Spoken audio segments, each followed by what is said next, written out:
Hi പ്രിയമുള്ള സുഹൃത്തുക്കളെ, നമ്മൾ മതേതര പാർട്ടി മതേതരത്വം എന്ന് പറഞ്ഞാൽ എന്താണ്?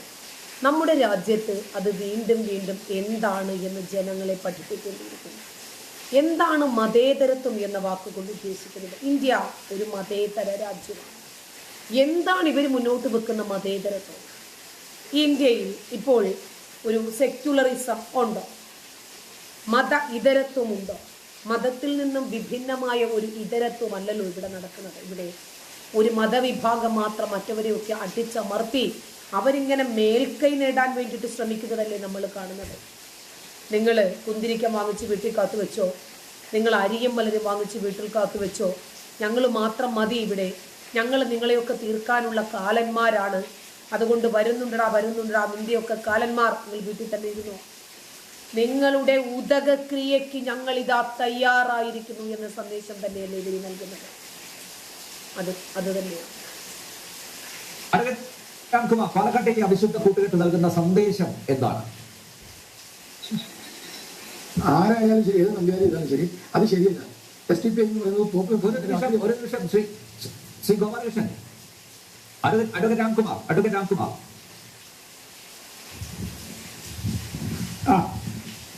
ഇവിടെ മതേതരത്വത്തെ കുറിച്ച് വാചാലമായി സംസാരിക്കുന്നത് കേട്ടപ്പോൾ വാസ്തവത്തിൽ എനിക്ക് ചിരി വരും.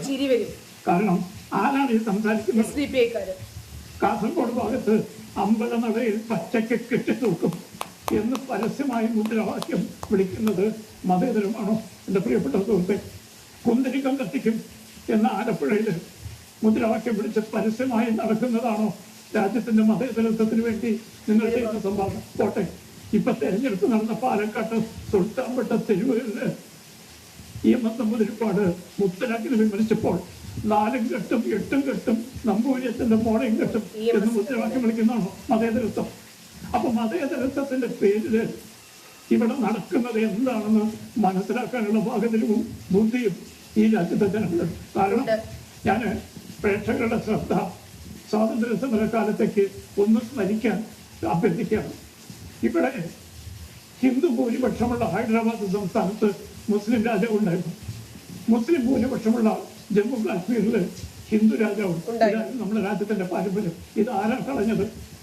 ഞങ്ങൾക്ക് ഹിന്ദുക്കളുമായി ഒന്നിച്ച് ജീവിക്കാൻ പറ്റില്ല എന്ന് പാകിസ്ഥാൻ പ്രമേയം പാസാക്കുന്നത് വരെ ഈ രാജ്യത്ത് യഥാർത്ഥ മതേതരത്വം, അതിന്റെ പാരമ്പര്യ മതേതരത്വം നിലനിന്നിരുന്നു. അതിനുശേഷമാണ് മതത്തിന്റെ പേരിൽ ഒരു രാജ്യം വേണം എന്നാവശ്യപ്പെട്ടത്.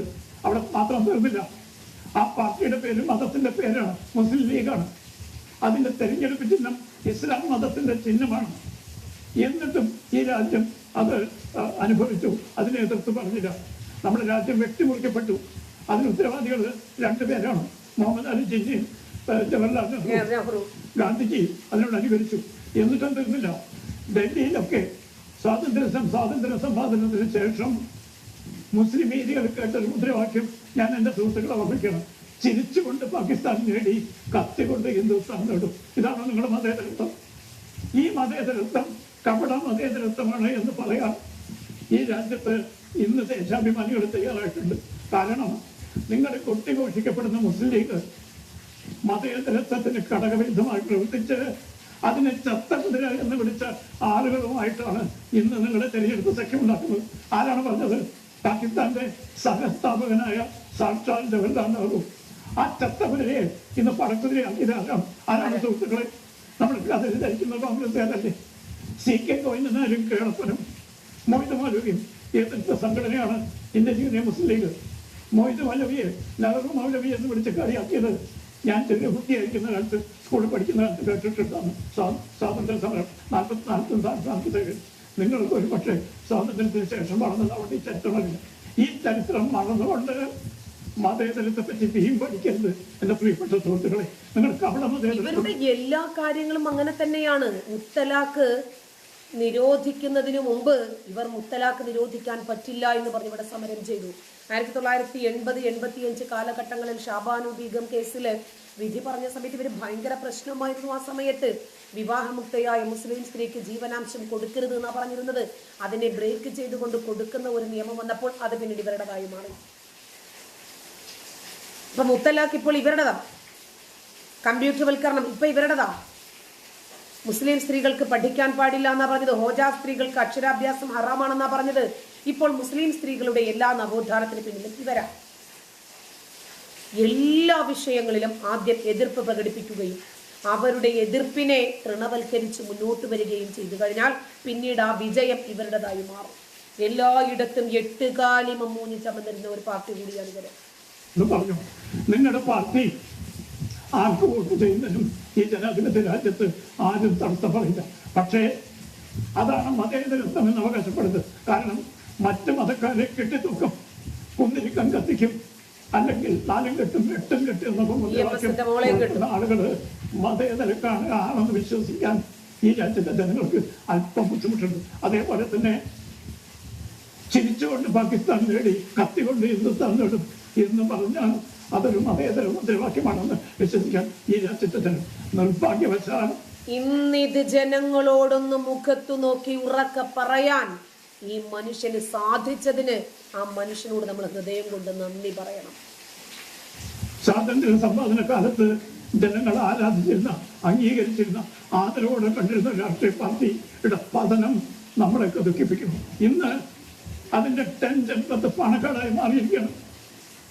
ഒരു പുതിയ അംഗം കോൺഗ്രസിൽ വന്നു ചേർന്നപ്പോൾ അവർ ഉപദേശം കൊടുക്കുകയാണ്, നേരെ പണക്കാട് പോയിട്ട് നിങ്ങൾ അനുഗ്രഹം വായിക്കും.